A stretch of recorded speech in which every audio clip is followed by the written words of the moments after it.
राजकुमारी चंद्र किरण इतनी सुंदर थी कि सातों द्वीपों में उसके समान दूसरा कोई नहीं था। उसकी सुंदरता ऐसी कि चंद्रमा भी उसके सामने शर्मा जाए, नयन नक्श ऐसे कि हिरणी भी उसके सामने पानी भरे। राजकुमारी चंद्र किरण जब चलती तो उसकी मदमस्त चाल देखकर नागिन को भी अपनी चाल व्यर्थ लगती। उसके चेहरे की लालिमा के सामने पुष्प भी लज्जा जाते। नंदनगर पर वीर सेह नामक राजा राज्य करता था। राजा का सुंदर नाम का एक बेटा था। सुंदर, बड़ा, रूपवान, बलशाली और बुद्धिमान था। एक दिन नंदनगर में एक सौदागर आप पुराने जमाने में राजा महाराजाओं को खुश करने के लिए सौदागर एक से बढ़कर एक अद्भुत, अद्वित और निराली वस्तुएं लेकर आते थे। सौदागर को आया देख राजकुमार सुंदर ने पूछा, बताओ सौदागर, अब की बार क्या नया लाए हो? सौदागर ने जी प्रभु कहते हुए राजकुमार सुंदर को एक फोटो दिखाई। वो फोटो विश्व सुंदरी राजकुमारी चंद्र किरण की थी। जब राजकुमार ने उसे देखा तो देखता ही रह गया। इतनी सुंदर स्त्री उसने अपने जीवन में तो क्या अपने सपनों में भी नहीं देखी थी। राजकुमारी के नैन नक्श देखकर राजकुमार अपनी सुध बुद्ध हो बैठा। ध्यान टूटा तो उसने सौदागर से पूछा, कौन है यह सुंदरी? तब सौदागर ने उसे बताया कि हे राजकुमार, 7 समुंदर पार एक कंचनपुर नाम का शहर है, जहां इंद्रसेन नाम का निर्दय राजा राज करता है, जो छोटे से छोटे अपराध के लिए मृत्युदंड देता है। यह सुंदरी उसी की पुत्री राजकुमारी चंद्र किरण है। राजकुमार ने खुश हो सौदागर को बहुत से हीरे जवाहरात इनाम के तौर पर देकर विदा किया और अपने मन में विचार किया, जब तक यह स्त्री उसे नहीं मिल जाती उसका जीना व्यर्थ है। अगर वो है तो सब है, वो नहीं तो कुछ भी नहीं चाहे। मुझे इसके लिए कुछ भी कर गुजरना पड़े, पर अब तो बस राजकुमारी चंद्र किरण को हासिल करना ही मेरे जीवन का इकलौता मकसद है। उसने तुरंत राजसी वस्त्र त्याग दिए और भगवा बाणा धारण कर लिया और एक साधु का भेष बना जंगल की ओर चल दिया। जब राजकुमार के जंगल में जाने का समाचार राजा को मिला तो वो राजकुमार के पास आया और बोला, बेटा ऐसा क्या दुख हो गया तुझे जो तू राजसी जीवन छोड़ एक फकीर बनने चला? हमारे बुढ़ापे का सहारा और होने वाला राजा है, तू फिर ये कदम क्यों? अपने पिता की बात सुनकर राजकुमार बोला, पिताश्री आपसे हाथ जोड़कर विनती है, मेरी बात ध्यान से सुनना। मेरे मन में अब चंद्र किरण बस चुकी है, मुझे उसके सिवाय और कुछ भी नहीं दिखता। राजा बोला, बेटा तुम समझदार हो, क्यों नादान जैसी बात कर रहे हो? आज तक चंद्र किरण के द्वार पर जो भी गया वह वापस लौट कर नहीं आया। उसके चक्कर में पता नहीं कितने ही अपनी जान से हाथ धो बैठे। पिता की बात को सुनकर राजकुमार बोला, पिताजी अब मुझे रोकने की कोशिश मत करिए, अब मैं रुकने वाला नहीं। अगर मेरे शरीर में प्राण है, मैं जीवित हूं तो मैं जरूर जाऊंगा। इतना कह राजकुमार सुंदर वहां से चलने को हुआ तो उसकी माताजी वहां आ गई और बोली, मेरे लाडले, तेरे बिना मैं तड़प तड़प कर मर जाऊंगी। ऐसा मत करो, क्यों अपना राजपाट छोड़ तुम मृत्यु को गले लगाने जा रहे हो। पर राजकुमार पर उसकी मां की बातों का भी कोई असर नहीं हुआ। बोला, नहीं माताजी, मुझे मत रोकिए, अगर मैं नहीं गया तो यही अपने प्राण त्याग दूंगा। और चल पड़ा। राजकुमारी चंद्र किरण को देखने की व्याकुलता में अभी राजकुमार ने कुछ कदम ही आगे बढ़ाए थे कि तभी उसकी सुंदर रूपवती कामिनी पत्नी भी वहां आ पहुंची। रानी ने दोहा कहा, पास तेरे कामिनी खड़ी कर 16 श्रृंगार छोड़ चले, मझधार में कहां मुझे भरतार। अर्थात इतनी इतनी सुंदर पत्नी होते हुए भी मुझे ऐसे छोड़कर क्यों जा रहे हो? राजकुमार सुंदर ने भी दोहे के रूप में कहा, रानी मन धीरज धरो मति दिल करो, उदास चंद रोज के बीच में लौट आऊं तेरे पास। अर्थात उदास मत हो रानी, थोड़े दिन में वापस तेरे पास आ जाऊंगा। इतना कह राजकुमार सुंदर वहां से चल पड़ा। सुंदर की बात सुनकर रानी गश खाकर जमीन पर गिर पड़ी, परंतु सुंदर बिल्कुल प्रभावित ना हुआ। वह सबसे प्रेम नाते तोड़कर वन की ओर रवाना हुआ। उसे तो अब बस राजकुमारी चंद्र किरण की लगन लगी हुई थी। काफी दिन यात्रा करने के पश्चात राजकुमार सुंदर कंचनपुर जा पहुंचा और राजकुमारी के महल के सामने आसन जमाकर बैठ गया। संयोगवश एक दिन राजकुमारी जब महल की खिड़की में खड़ी थी तो उसकी दृष्टि उस जोगी बने सुंदर पर पड़ी। राजकुमार सुंदर तो बावला हुआ, पता नहीं कितने दिन से इसी पल के इंतजार में वही टकटकी लगाए देख रहा था। राजकुमारी चंद्र किरण ने जैसे ही राजकुमार सुंदर को देखा वह भी उस हट्टेड़ शरीर वाले सुंदर नौजवान की आशिक हो गई और कहने लगी, हे योगी, तुम कौन हो और ऐसा क्या कारण रहा कि तुमने भरी जवानी में अपने देश और गृहस्थ जी वन को छोड़कर यह भगवा बाणा पहना और जोगी बन गए। राजकुमार सुंदर ने राजकुमारी का प्रति उत्तर देते हुए कहा, हे विश्व सुंदरी, नजर कर, तू मेरी तरफ है। प्यारी मोहब्बत तेरी मेरे दिल में है। भारी तेरा हुस्न मशहूर है। हर जहां तुझे जाने आलम सभी चाह रहा। ये है पूरब से आया, अब खाकसार मेरा नाम आशिक है ए गुलनार। तेरा हुस्न यहां खींच लाया मुझे, जब से तेरा नाम और फोटो दिखा।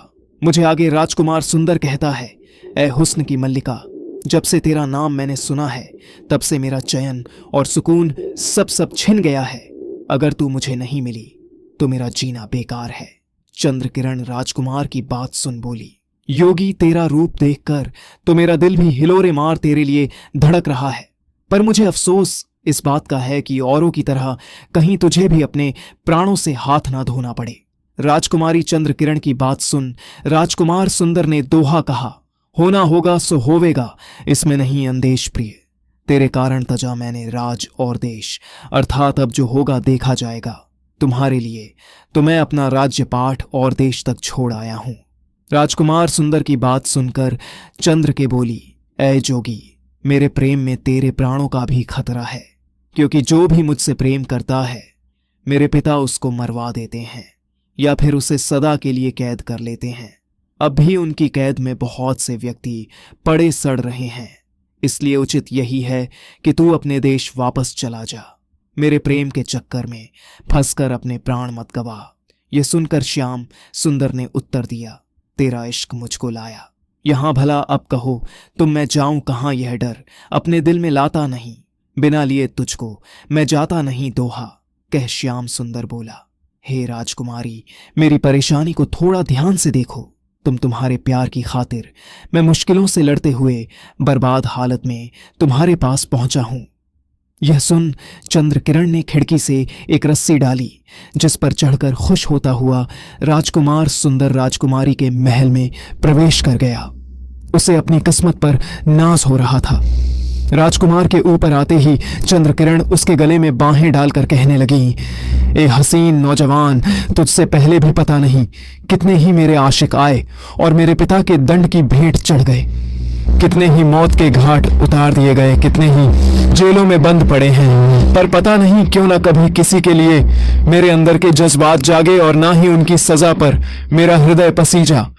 पर तुम्हारी बात कुछ और है, तुम उन सबसे अलग हो। तुम पहली नजर में ही मुझे भा गए। राजकुमारी चंद्रकिरण के मुख से अपने लिए इतनी प्रशंसा सुनकर राजकुमार सुंदर भी गदगद हो गया। उसे अपनी किस्मत पर यकीन नहीं हो रहा था कि राजकुमारी चंद्रकिरण उसे इतनी आसानी से मिल जाएगी। दोनों का इश्क परवान चढ़ने लगा। अब तो राजकुमार सुंदर ऐसे ही हर रात को राजकुमारी चंद्रकिरण के पास आता और सुबह होने के करीब होती तो रस्सी के सहारे उतरकर चुपचाप दबे पांव महल से चला जाता। कुछ दिन तो सब ठीक ठाक चलता रहा। दोनों रात में मिलते और प्रेम लाभ करते। इस तरह दोनों को ऐशो आराम करते करते बहुत दिन बीत गए। पर फिर एक दिन रात के अंतिम पहर में जब राजकुमार सुंदर वापस जाने लगा तो कोतवाल ने उसे देख लिया और कहा, कौन है तू जो आधी रात को राजकुमारी के महल से आ रहा है? क्या चुराया है तूने? राजकुमार सुंदर ने माफी मांगते हुए कहा, नहीं कोतवाल साहब, मैं कोई चोर नहीं हूं।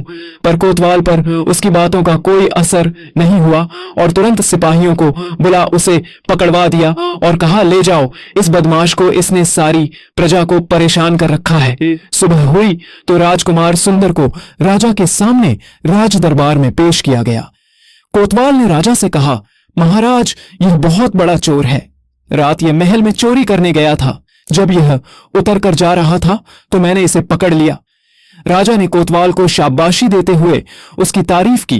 फिर सिपाहियों को आदेश दिया, ले जाओ इस बदमाश को और बंद कर दो सबसे अंधेरे वाले कमरे में, और सुबह शाम इसको खाने की बजाय 50-50 कोड़े मारे जाए। राजा का आदेश सुन तुरंत सिपाही राजकुमार सुंदर को पकड़ ले गए। जब यह बात चंद्रकिरण को पता लगी कि उसके प्रेमी को राजा ने कैद कर लिया है और राजा ने सख्त सजा की आज्ञा दी है तो वह बेहोश होकर गिर पड़ी। राजकुमारी चंद्र किरण को जब होश आया तब विलाप करते हुए कहने लगी, हाय मेरे दुराचारी निर्दय पिता ने मेरे प्राणों से भी प्यारे साजन को कैद कर लिया है। बिना मेरे साजन के यह नीरस जिंदगी मुझे भी नहीं जीनी। मैं आग में कूदकर अपने प्राण त्याग दूंगी। जब दासी ने राजकुमारी चंद्र किरण के मुख से यह बात सुनी तो वह घबरा गई और उसको धीरज धरने के लिए कहने लगी। तब चंद्र किरण बोली, हे सखी, मैं किस प्रकार धीरज धरूं? मुझे पिया के बिना कुछ भी अच्छा नहीं लगता। इस प्रकार चंद्र किरण हर समय राजकुमार श्याम सुंदर के विरह में व्याकुल होकर रोती रहती। अब मैं यहाँ का किस्सा समाप्त करके राजकुमार श्याम सुंदर की पहली पत्नी का हाल बताता हूँ। रानी भी अपने पति के विरह में बुरी तरह व्याकुल रहती थी और अपना एक एक दिन राजकुमार सुंदर के इंतजार में काट रही थी। एक दिन की बात है कि रानी अपनी चित्र सारी में सो रही थी कि अचानक उसने एक सपना देखा कि एक बच्चा रानी से कह रहा है, रानी तेरा पति श्याम सुंदर कंचनपुर में कैद हो गया है। यह स्वप्न देखकर रानी एकदम चौंक कर उठकर बैठ गई और व्याकुल होकर चिल्ला चिल्ला कर रोने लगी, हाय ये क्या हो गया? रोने की आवाज सुनकर दासियां दौड़ी हुई आई और कहने लगी, क्या हुआ महारानी? ऐसे दहाड़े मार मार कर क्यों रो रही है? आपको क्या पीड़ा है? रानी घबरा कर बोली, मैं सो रही थी कि एक बच्चे ने आवाज दी और कहा कि तू यहां सो रही है, वहां तेरा पति कंचनपुर में कैद हो गया है। ऐ दासी, वह जल्दी आने का वचन देकर गए थे मगर अभी तक नहीं लौटे। ऐसा प्रतीत होता है कि वह अवश्य ही किसी विपत्ति में पड़ गए हैं और गिरफ्तार हो गए हैं। वो कंचनपुर के राजा की कैद में बड़ा मुश्किल समय काट रहे हैं। अब मुझे ही कुछ करना होगा अपने पति की सहायता के लिए। मैं जोगिन बनकर खुद कंचनपुर जाऊंगी। रानी की यह बात सुनकर उसकी दासी बोली, महारानी, आप दिन रात रो रो कर क्यों स्वयं को नष्ट कर रही हैं? आपने बस एक बुरा सपना देखा है। आपके पति कुशल पूर्वक हैं और जल्दी ही वे सही सलामत आपके पास लौट आएंगे। रानी बोली, नहीं दासी, वो सपना बिल्कुल सत्य है। मेरा दिल कह रहा है मैं अपने पति परमेश्वर को तलाश करने अवश्य जाऊंगी। मेरे पीछे से माँ पिताजी का अच्छे से ख्याल रखना। इतना कह रानी कंचनपुर जाने की तैयारी में लग गई। रानी ने अपने वस्त्र उतार दिए, शाही वस्त्रों के साथ सारा श्रृंगार जेवर भी उतार भगवा वस्त्र पहन जोगन के भेष में आ गई। फिर हाथ में वीणा लेकर वह जंगल की ओर चल पड़ी, अपने पति की तलाश में निकली। रानी बहुत दिनों तक शहरों जंगलों की खाक छानती छाते कंचनपुर जा पहुंची। वहां जाकर उसने लोगों से अपने पति का हाल पता किया तो लोगों ने बताया कि उसे तो राजा ने चोरी करने के अपराध में कैद कर लिया है। यह सुनकर रानी बहुत घबराई और सोचने लगी कि अब क्या उपाय करना चाहिए जिससे प्राणनाथ को स्वतंत्र कराया जा सके। कुछ सोच विचार कर जब रानी ने वहां के लोगों से राजा के बारे में पूछा कि राजा को किस चीज का शौक है, तब लोगों ने बताया कि राजा को संगीत सुनने का बहुत शौक है। यह सुनकर रानी के मन को धीरज बंधा क्योंकि गायन विद्या में वह निपुण थी। अब रानी ने शहर के प्रमुख स्थानों पर जाकर गाना प्रारंभ कर दिया। थोड़े दिनों में ही वह प्रसिद्ध हो गई। एक दिन शाम के समय वह किसी उद्यान में खड़ी वीणा हाथ में लिए रागिनी अलापने लगी। वहां मौजूद भीड़ ने जोगन बनी रानी की खूब तारीफ की। जोगन जहां भी जाती उसकी मधुर वाणी और सुंदर शायरी से लोगों की भीड़ जमा हो जाती। लोग उसकी गायन विद्या की तारीफ करते नहीं थकते। उड़ते उड़ते जोगन की प्रशंसा राजा के कानों तक भी जा पहुंची। राजा ने उसी समय चौपारण दी कि नगर के उद्यान में जो जोगन ठहरी हुई है उसे सम्मानपूर्वक हमारी सभा में ले आओ। चौपार तुरंत जोगन बनी रानी के पास जा पहुंचा और हाथ जोड़कर कहा, ए जोगिन, राजा जी ने आपको याद किया है, कृपया मेरे साथ राज दरबार चलिए। रानी बोली, ए चौपार, हमें राजा के दरबार से क्या काम? हम तो मन के मौजी हैं, जहां इच्छा होती है वहीं जमावड़ा डाल लेते हैं। जिस स्थान पर हम आसन जमाकर बैठ जाते हैं हमें तो वही स्थान राज्य दरबार प्रतीत होता है। जोगिन की बात सुनकर चौपार बोला, जोगिन जी, आपको तो ऐसा ज्ञान प्राप्त है कि लाखों राजा महाराजा आपकी सेवा में खड़े रहे, लेकिन फिर भी यह आपका धर्म है कि जो व्यक्ति आपसे हरिगुण सुनना चाहे उसे सुना दो। रानी तो चाहती ही ये थी, यही तो शुरू से उसकी योजना थी। सो जोगिन चलने को तैयार हो गई। जब रानी चौपार के साथ राजा के महल में गई तो उसे देखकर सब लोग सम्माना खड़े हो गए। उसके दरबार में आते ही सन्नाटा छा गया। नौकरों ने उसे मृगछाला साण दिया। तब राजा ने हाथ जोड़कर कहा, ऐ जोगिनी, तुम कौन हो और कहाँ से आई हो? तब जोगिनी बोली, हम पर्वतों और रत्नों की भूमि में रहकर दिन रात ओम का नाम झपक सादगी से भरा जीवन जीते हैं, उसी में हमें खुशी मिलती है। राजा बोला, ठीक है जोगिनी, तो अपने मुख से हरि का कुछ गुणगान कीजिए, यही हम सबकी अभिलाषा है। तब जोगिन ने यह राग गाया, ये जोगती हमें भाया है, छोड़ दिया माल खजाना, हीरा मोती लुटाया है, फेंक फांक के शाल दुशाला जग से चित्त उठाया है, इश्क फंद में छोड़ कानन कुल माशूक बनाया है, धीरज धर्म सब छोड़ दिया, जब मजा फकीरी पाया है, जंगल में अब रहता है, दिल बस्ती से घबराया है, चाक गिरे बा करके अपना आह भरना चाहा है, रतन लाल अब इश्क रैन दिन सब यह खेल खिलाया है, जोगिन बनी रानी की यह रागिनी, सुन पूरी सभा तालियों की गड़गड़ाहट से गूंज उठी। राजा भी अपना आसन छोड़ खड़ा हो रानी की इस अद्भुत रागिनी को अपनी तालियों के साथ सम्मान देता है। राजा की खुशी देख रानी को अपना मकसद पूरा होता हुआ दिखता है। जोगिन का राग सुन राजा खुश हो जोगिन से कहता है, जोगिन, तुम्हारा राग सुनकर बेहद खुशी हुई, बहुत दिनों के बाद मेरा दिल इतना खुश हुआ है। मांगो जो भी तुम मांगना चाहो, आज मेरा हृदय बहुत खुश है, तुम जो भी मांगो मैं अवश्य दूंगा। यह सुनकर जोगिन ने कहा, हे राजा, मेरा पति तुम्हारी बेटी चंद्र किरण के प्रेम में फंसकर यहां आया और तुमने उसे कैद कर लिया है। मैं उसको मांगती हूं कि तुम उसे छोड़ दो और अपनी बेटी चंद्र किरण की शादी उसके साथ कर दो। राजा वचनबद्ध हो चुका था। पुराने समय में वचन से बढ़कर कुछ नहीं होता था। अतः राजा ने जोगिन की बात मान ली। उसने सुंदर को स्वतंत्र कर दिया और अपनी बेटी चंद्र किरण की शादी उसके साथ कर दी। राजकुमारी चंद्र किरण की खुशी का कोई ठिकाना नहीं था। राजकुमार श्याम सुंदर अपनी पहली पत्नी के पैरों में गिरकर उससे माफी मांगता है और कहता है, हे रानी, मुझे नहीं पता था तुम मुझसे इस कदर प्रेम करती हो कि सब कुछ छोड़ छाड़ कर 7 समुंदर पार इतनी मुसीबतें झेलते हुए मुझे आजाद कराने आओगी। जब तक मेरे शरीर में सांसें हैं मैं तेरा ऋणी रहूंगा। बड़े हृदय वाली रानी राजकुमार सुंदर को माफ कर देती है और राजकुमारी चंद्र किरण को अपनी छोटी बहन के रूप में स्वीकार कर लेती है। तीनों राजा से विदा ले अपने राज्य लौट आते हैं और एक खुशहाल जीवन जीते हैं। निष्कर्ष, प्रेम, विश्वास, त्याग और क्षमा, यह 4 स्तंभ इस कहानी की आह है। यह कथा हमें यह समझने में मदद करती है कि सच्चा प्रेम वह है जो न केवल प्राप्त करता है बल्कि त्याग भी है, जो केवल मांगता नहीं बल्कि देता भी है।